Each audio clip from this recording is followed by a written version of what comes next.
Welcome to Crawlspace. I'm Tim here today with Lance. Lance, how are you today? I am doing fantastic today, Tim. It's a great episode that we have coming up. I cannot wait for the listeners to hear this amazing writer who delved into the mind of one of the most despicable characters that we know doing this whole true crime thing. But before we get to this wonderful woman, Tim, how are you, sir? I am doing great over here. And yeah, this was a fascinating conversation with author Jillian Lauren. And she wrote a new book called Behold the Monster, confronting America's most prolific serial killer. And that is Samuel Little, who has confessed to 93 murders and 60 confirmed. And Jillian spoke with him and met with Samuel Little a lot. She spoke with him on the phone, and she helped to unearth how many victims he truly had. And she's really integral in matching some of the Jane Does and missing people in this country with Samuel Little as their killer. And she started writing him letters and then visiting him. And wow, it's a wild job that she did, and this book is unbelievable. Right, and you have to read the book, Behold the Monster. You have to imagine that this was not an easy task to undertake for anybody to put themselves in this position, and she did it for the good of the victims who were named, but mostly for the good of the victims, to bring some sort of closure, some sort of something to these people, these individuals that have no names, and she lists them all out in the beginning of the book. She put herself out there and risked a lot, emotionally, physically, financially, to make sure that this story was out there. I can't tell you, like halfway through this conversation, I was just kind of beside myself with the amount of courage that takes. Yeah, absolutely. You can tell that it was a wild journey for Jillian.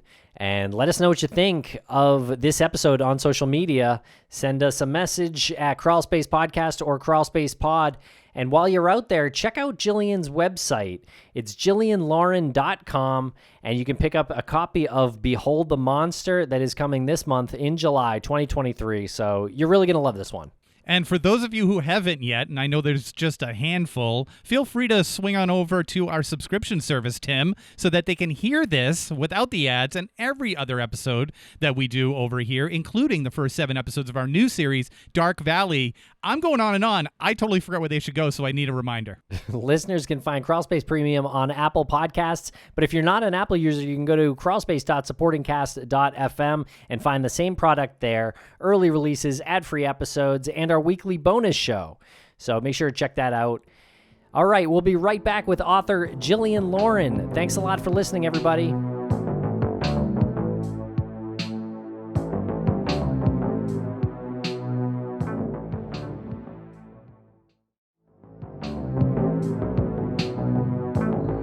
Welcome to the podcast, Jillian Lauren. How are you today? I'm doing well today. Thank you. How are you, Tim? I'm great. Thanks a lot for asking. And thank you for joining us. We're in the unique company of somebody who is probably a person who has got like as deep into the mind of one of the most prolific, if not the most prolific serial killer in American history, in yourself, Jillian. And we're so grateful to have the opportunity to speak with you about that. But before we get into that, can you let the audience know a little bit about you and how you came to do what you do and how you came to write this remarkable book? Well, I'm a writer, and I always have been. Now this is my 4th book. I'm a best-selling author, and I was writing a mystery novel.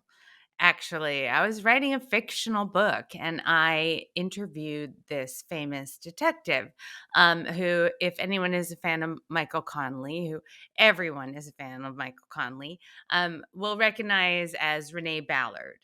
And that is Detective Mitzi Roberts. That's who that character is based on. And I got this incredible interview with her, which no one gets.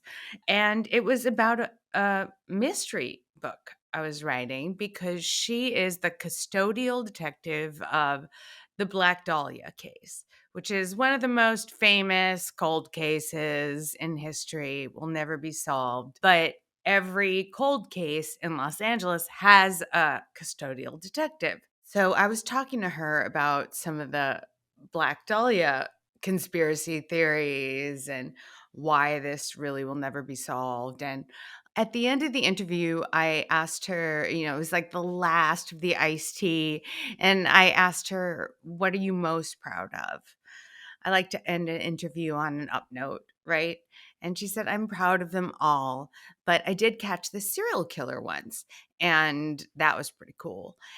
And I was like, what? Like, I buried the lead here. Like, what?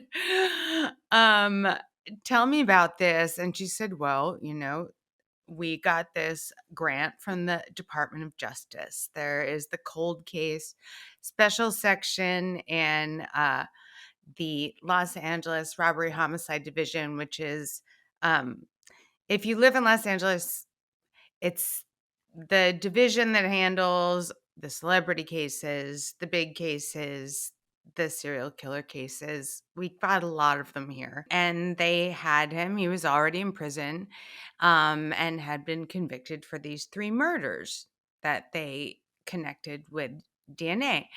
And she said there are far many more victims, and I tried to mobilize um, law enforcement across the country. It's very hard. Like, interjurisdictional communication is very hard and also sometimes competitive. Just nothing ever came of it. And I thought, wow, here I have now stumbled upon a story in the middle of my mystery novel. I stumbled upon a story of an underreported serial killer. And maybe I'm going to put this book on the shelf and try to, I had done a lot of work I did a lot of work for Los Angeles Magazine, and I was working for a New York magazine at the time, and I pitched it to them. I said, I think I got a serial killer here. And they were like, we're not just going to do some, like salacious serial killer story. You got to have an angle. So I started writing him. And he, it takes a while to get into a men's maximum security prison in Los Angeles. Um, so, I was writing him for a while he proclaimed his innocence, and I told him about my, interest in his case. And then I finally had that day when I walked into the prison and began to interview him. And the first day, I got nothing. And I was just like, I'm not going to listen to this guy lie, like drive an hour and a half at 4 a.m. to get into a prison to listen to this guy lie. I was like, I'm giving him one more day.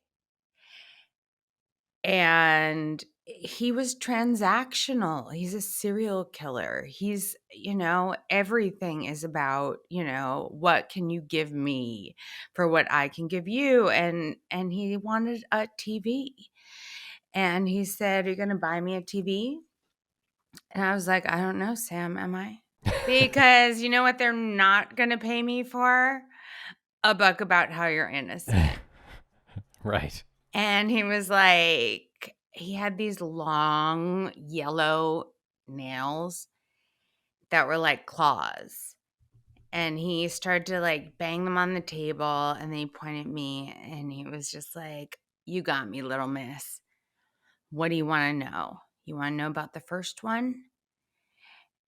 And then he started this like unbelievable like confessions, and not to be cliche, but I stood there and I was like digging my toes into my shoes, and it felt like, ice water was pouring over my head. I was like, oh my gosh, did I just do this? Is he confessing? And yes, in fact, he was. That's how our relationship developed, and then it continued from there. But what happened is, uh he was already in the middle of a federal investigation. So I inserted myself as a journalist into a federal investigation of perhaps the most prolific serial killer in American history. That wasn't the plan. Right. Be careful what you ask for. But that's how that started. That's all fascinating. I would like to go back a little bit and just find out about why you started writing him letters in the first place, and what was that like when you started corresponding with him. Well, I started writing him letters in the first place because I was being strategic. I had an idea for a story, and I had an idea that maybe I could put some heat on this guy. Like, that's my job as a journalist. I'm not a cop, right? My job isn't to solve murders. I did. That did happen, which still sometimes I can't believe, but it did. And, my idea was just get some heat on it, get some attention on it, get some cops interested, and maybe look at their cold cases and use our advancing forensic technology, that we didn't have at the time, that Sam was murdering woman after woman after woman, including transgender women. I always want to point that out because it's particularly hard to solve. They're often misgendered. I wanted to know, how it happened. And then I thought maybe I could get people excited about it. When we speak to other people who have written prisoners, some to, not to the extent of Sam Little, but, some prisoners are pretty dangerous, pretty hardcore. They typically don't get the letter back. They don't get a return letter. What was it like when you received a return letter from him? It was like a movie scene. I mean, if you want somebody who delivers in terms of serial killer creepy, it was like, torn yellow notebook, like in all caps. He always signed his name with this drawing that he did. He was an artist. He drew his victims. That was a big part of how we've been able to connect them. And he would draw a picture of what looked like a man either with giant ears or a monkey, and the monkey was either crying or happy. And if the monkey was crying, it was a bad letter, and if the monkey was happy, it was a worse letter. It was all the serial killer stuff. It was, I will live in heaven in a palace with all the babies I killed. Jesus forgave me for every murder because all you have to do is ask to be forgiven. And I asked to be forgiven every time I murdered someone. And I asked him once, well, what if they didn't forgive you? What happens to them as you were killing them? And he said, well, I'd hate to know what happened to them if they didn't forgive me while I was killing them. And that was probably the moment.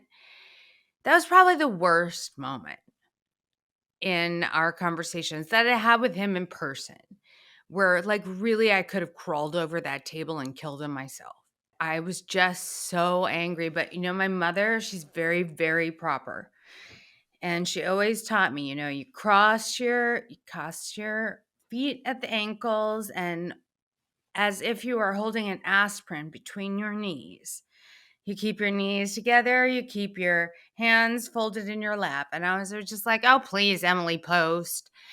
But I was sitting there exactly like that. And I was like, you know what is really beneficial about this? It helps you keep a calm face. If you're really clenching an aspirin between your knees and that's where your focus is, you can keep a calm face when someone starts to tell you about the last words of women's lives. Wow.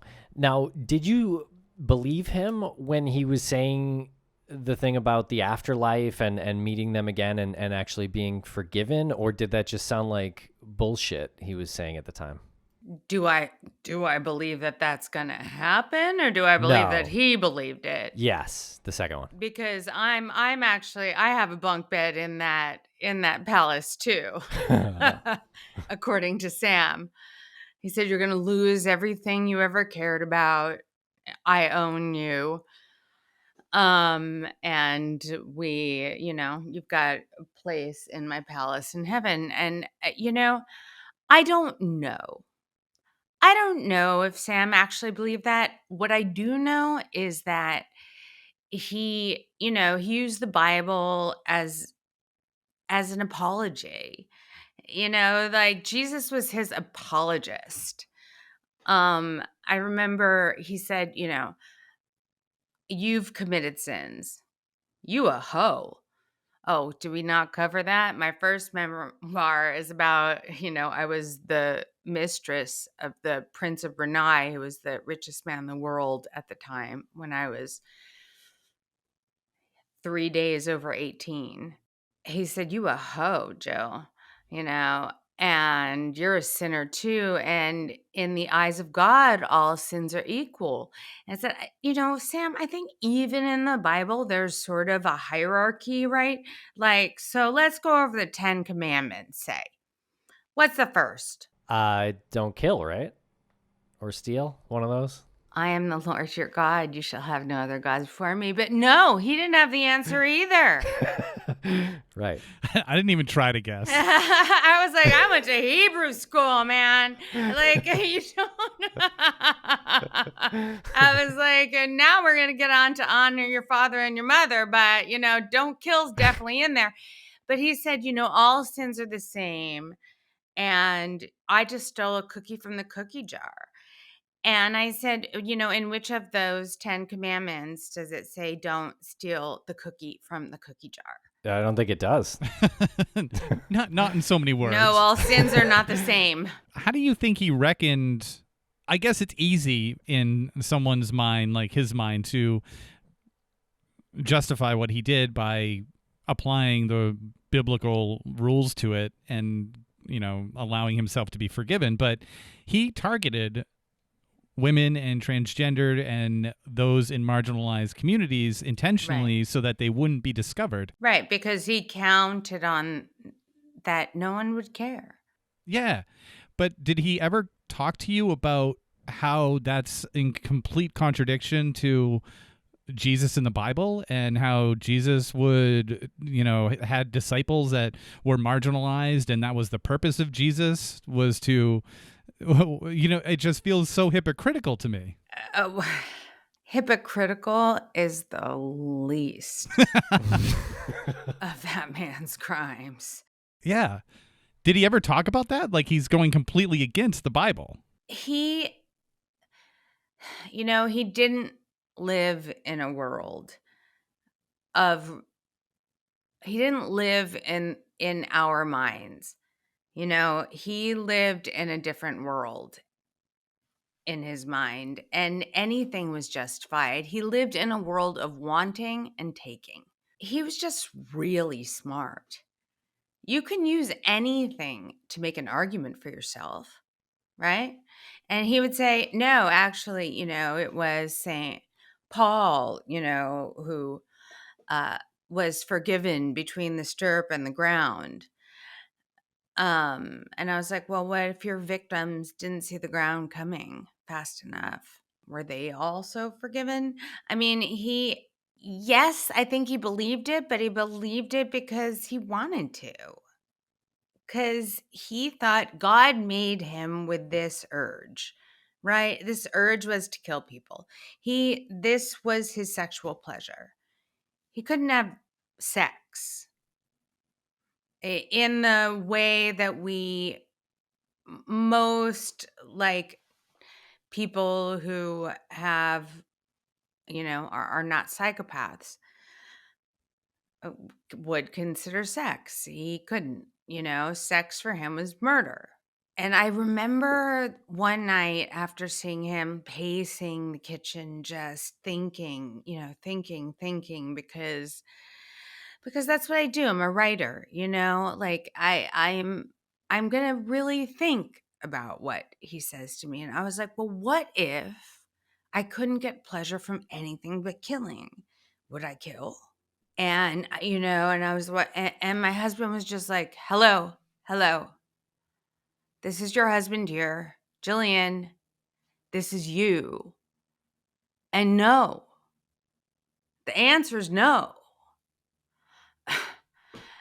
Like the answer is no, you wouldn't. And the answer, Sam, was yeah, like if I can get away with it. And we'll be right back after a quick word from our sponsors.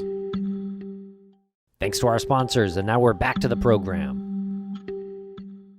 And you said in your book that in Sam's version of the world, he loves, and you kind of indicated that a little bit in your answer. What did you mean by that? Like, how does he express? I know his version of being intimate is the homicide, but how does he express like love? What's his version of that? Well, I mean, he told me he loved me all the time.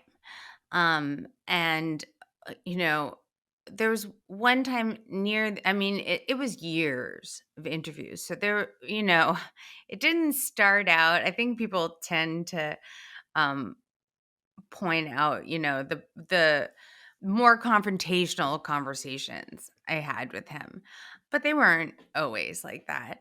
But there was one at the end where I was like, you fucking motherfucker, I'm so sick of this, And and I was just like, what do you want the world to know about you? What do you want me to say? What, like, you're dying, old man. You're dying and you're famous. So, like, what do you want the world to know? He's like, I want the world to know something good about me. He said, I want them to know I would have been a lawyer. And I was like, first of all, no one likes being a lawyer. And why? Okay, great. Why did you want to be a lawyer? Well, because I could like handle these big cases for people, these unfair cases for people where they're framed like I was. And I was like, Sam, you weren't framed. You were caught. It's different. And then he just said, I'd want the world to know that I love you. I'd want the world to know that I love, that I did this all out of love. And I was like, yeah, and they're not going to pay me for a book about how much you love people either. So why don't you tell me the truth? And it was about ownership, really. Like he believed that by murdering these women, then he owned them. And that was what he wanted. And if you can figure out why that is someone's desire, then give me a ring. But that was really what he wanted, was ownership. Wow. And what was it like, I guess, just being in his presence? I understand when he started to confess to you, that must have been a wild moment that you kind of described a little bit. But what about that first meeting with him? Well, the first meeting, I'd never been to a men's maximum security prison before, but I do have some friends who have been scumbags. So I called them and asked them what to do. And they said, don't show up without quarters because you're not cool if your visitor doesn't show up with quarters to buy you stuff from the vending machine. So I showed up and I was fully expecting the glass and the phone and the hand and the whole thing. And I was just taken into the regular visitors room where there's like Legos for people's kids and their families sitting at tables. And I was sitting at this table and I was watching this red line. The inmates stand behind it before they let them in or before they let them out. And I'm like, that's where he's going to be, right? Except he's in a wheelchair. So he wheeled up behind me. So Sam Little wheels up behind me, and I was like, "Hi, Sam. Like, where's the blueprint for this?" As a journalist, as a serious author, as an academic, as an anything, I was like, where is the blueprint for this? He startled the shit out of me. And then I just began to build rapport. I know that you don't walk in and just go, tell me how many people you killed that you haven't admitted to killing. Like that's not what's going to work. What's going to work is I'm going to make a friend, and then he's going to tell me the story. So I told him about I overcooked my meatloaf so badly one night that like I even my pot holders, like it was burning my hands. So I threw the meatloaf into the pool, and then I offered either one of my children $5 if they would dive and get it. Because I just didn't want to go into the pool and rescue the meatloaf to throw out. Like that was the kind of conversation that I had with him that broke him, really. I mean, like, I won't say I broke him, but that I cracked him. Was it because you gave him a little bit of your personality and gave him a little insight into like something personal? Yeah. And also, like, he doesn't have a window to the world, right? I mean, maybe he never did, but like I gave him a window into this world that he imagined for himself, but really was never a possibility just due to his brain. Like, this is what a normal life looks like. I remember one time he said, if I'd only met a woman like you, at Christmas, I'd be sitting by the fire with the children between my legs. And I thought, you know, that's actually not where the children go. The children don't go between your legs, Sam. Like, do you mean like you had some kids on your lap? Do but it was a perfect Freudian slip. Well, I guess a good segue from a perfect Freudian slip is to talk about his mom. And you have Yeah. some material in the book that's dedicated to his mother. Not dedicated to, but you write about him and his relationship with his Yes. mom. Can you tell us a little bit about that? Well, first of all, he was raised by his paternal grandparents, and he believed that they were his parents. And he didn't meet his birth mother until he was 25. She had contacted him when he was in prison, and said, I have some money. I live in Coral Gables. I want my son back. And then he went to see her, and there was definitely some sort of incestuous activity. There were incestuous thoughts. She wanted a grandchild so badly, he said, that she drilled a hole in his door to make sure he was having sex with his wife at the time. um and yeah, yeah. Um, and she was a terrible alcoholic. She was horribly abused. I can't speak for Bessie May. I can only say that Sam had a relationship with her that most of us would consider unconventional. And you said that she was horribly abused as well. So this is something that's just been passed down through generations. Yes, absolutely, and is mostly the case, I believe. When you find people who are this violent, there's a neurological situation going on as well. But, there's almost always childhood abuse and trauma. Yeah. And that is a thing that's passed down from generation to generation, epigenetically even, right? Even in our very cells, abuse is passed down, much less in our family structures. Right. It's tragic. But when he started confessing to you, what did you think then? Did you think they were real confessions? I know you had sort of befriended him in a way before then just to get to this point. So when he started doing that, did you believe him? It wasn't a question I asked myself at the time because all I was doing was focusing on the confessions. I was just like, because you can't take a recording device into a prison in California, not since Manson. And so I was just like, everything. My father was a gambler, and he taught me this technique called a memory palace, right? Where you basically place every person at the table, if it's a poker table, or, place every piece of the story in a space in your mind that you remember very well. Most people will start with their childhood homes. So I was just like focused. I was just like, don't freak. Do not freak right now. Like, there is no space for freaking. There's no space for sentimentality. There's no space for gore or horror. Like, what you need to do now is be a journalist and get this story and get it right.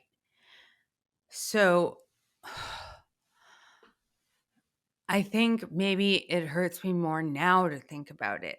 Like, when I actually read my own book, which when you get the actual book, the actual like beautiful hardcover, oh my gosh, I really did it. I wrote a book. Um, and I was looking for passages to send to people. I was reading it, I was like, this is horrifying. I mean, I was also like, wow, you did a great job with that science too. I really think that I kind of nailed that. And that was hard. I'm talking to like the greatest neuroscientists and psychologists and forensic psychologists in the world. And I think it did a great job of explaining, our interviews. Um, and then I was, reading the passages about the murders and just like, I actually don't think I can even read this again. But at the time, I just felt like, do your job. Do your job. And also, you've been through enough in your life. Like, I've had a life with a lot of trauma.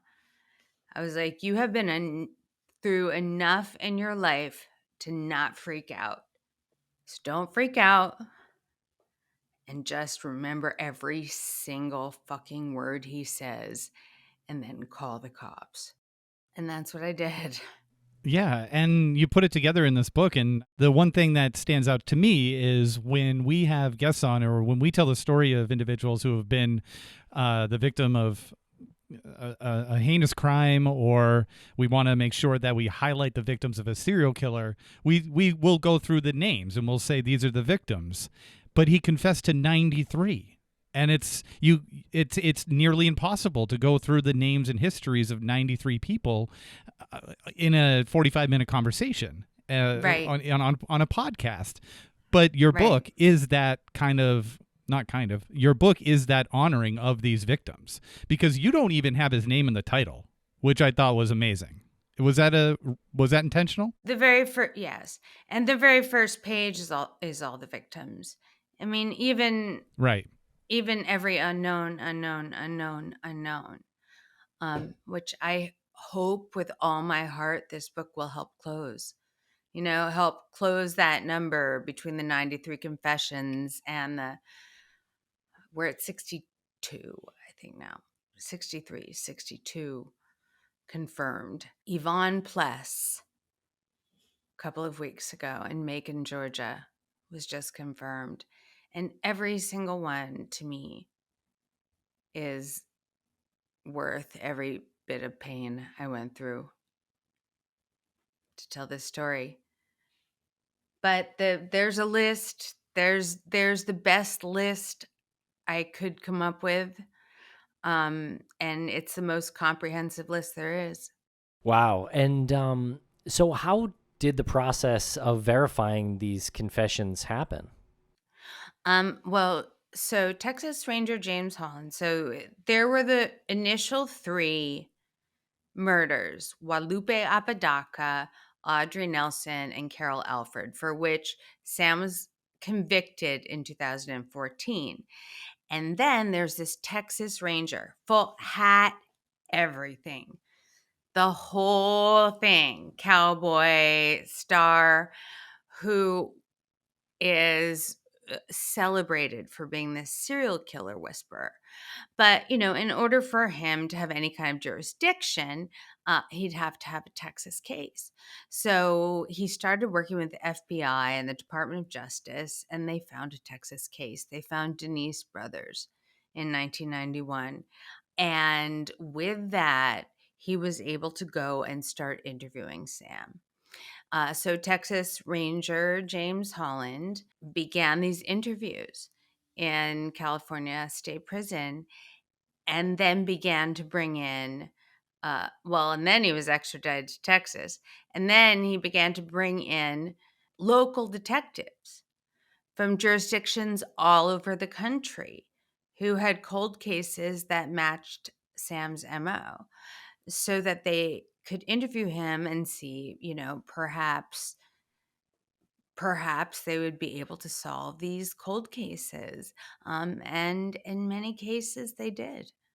And at what point do you think that Sam Little had identified the fact that he could get away with this so easily by crossing state lines and targeting these people?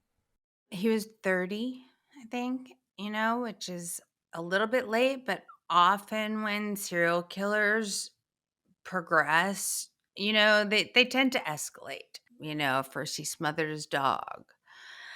And I think that he began, and then he finally killed his first victim.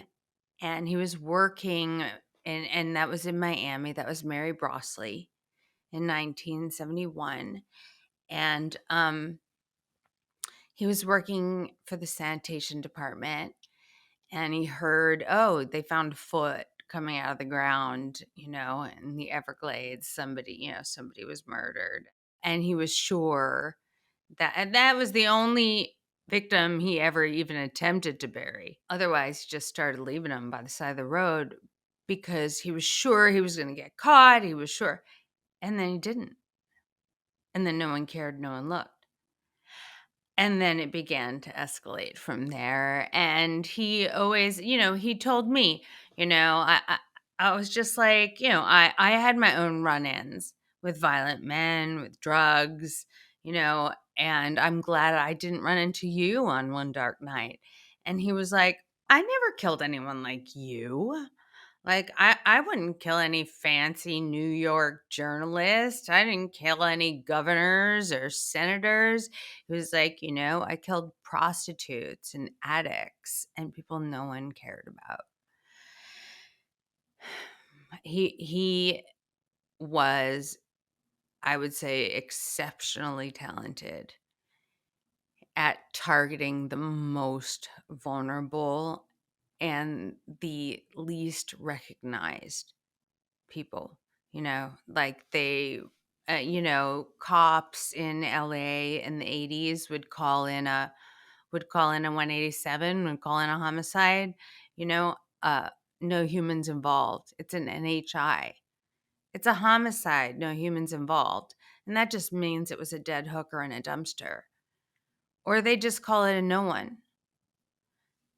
It's a homicide, on 55th and Central. It's a no one. And he was very good at that.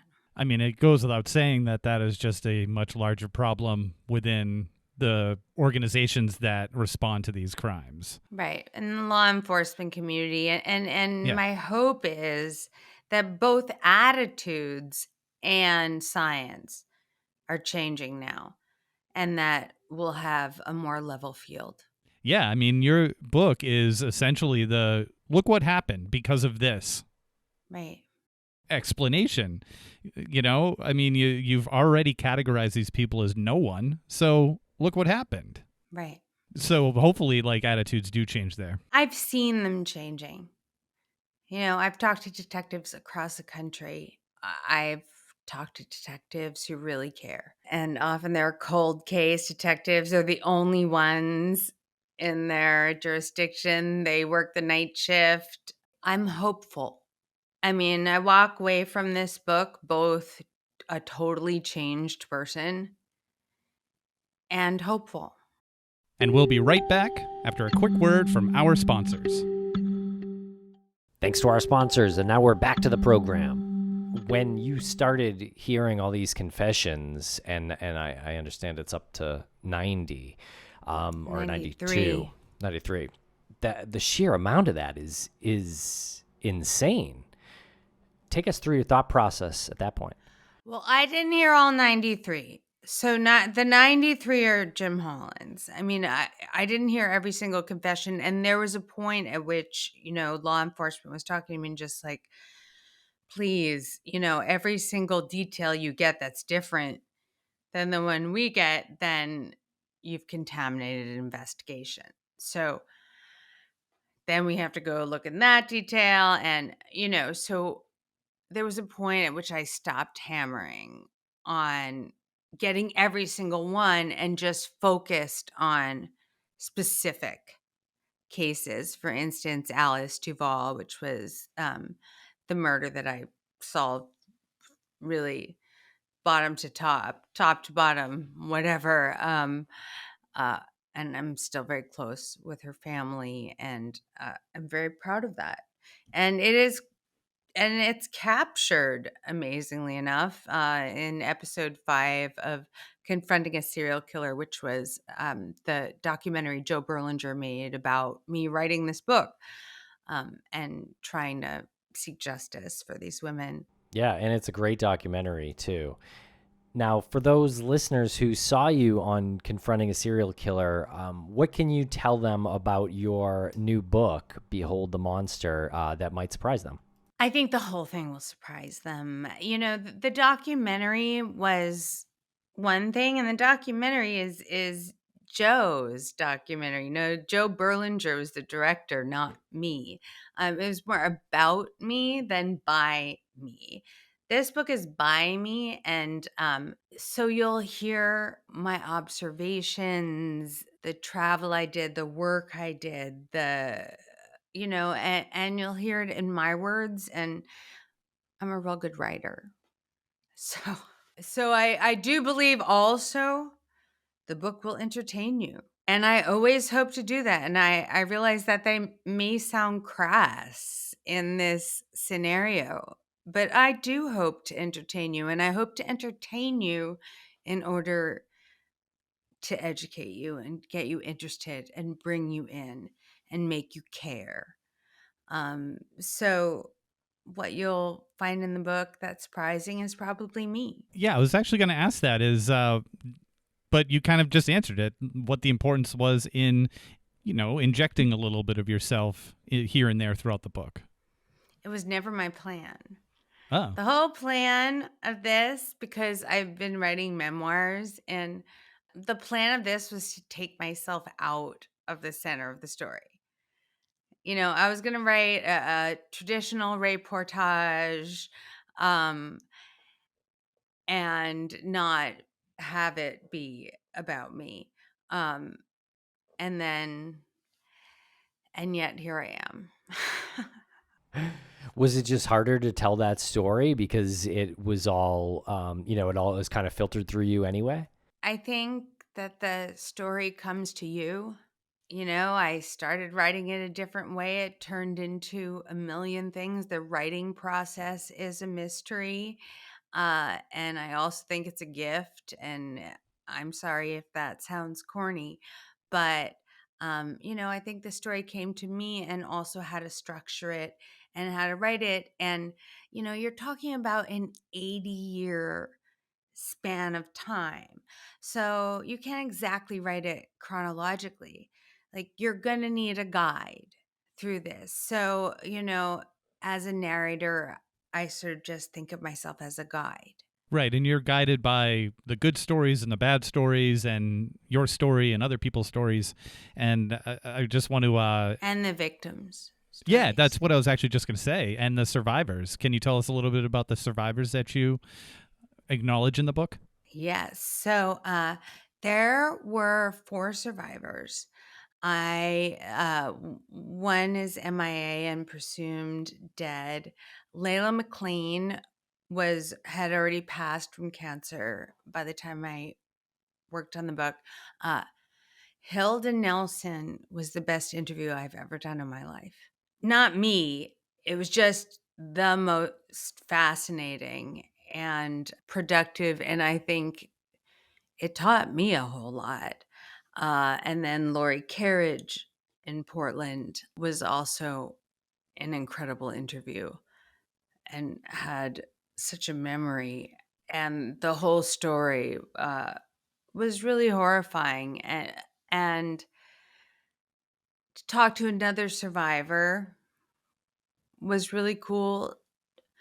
To talk to Hilda was like, I got a view into a world that I never would normally have gotten to see.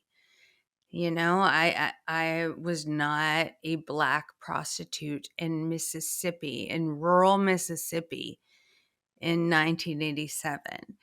And she told me, there couldn't be a crime committed against a Black prostitute in Mississippi at that time. It just simply wasn't a crime.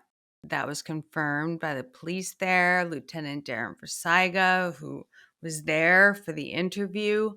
It was an incredible interview. And at the end of it, I said, Hilda, can I take you to dinner? Can I? And she was like, no offense, but I don't truck with white people.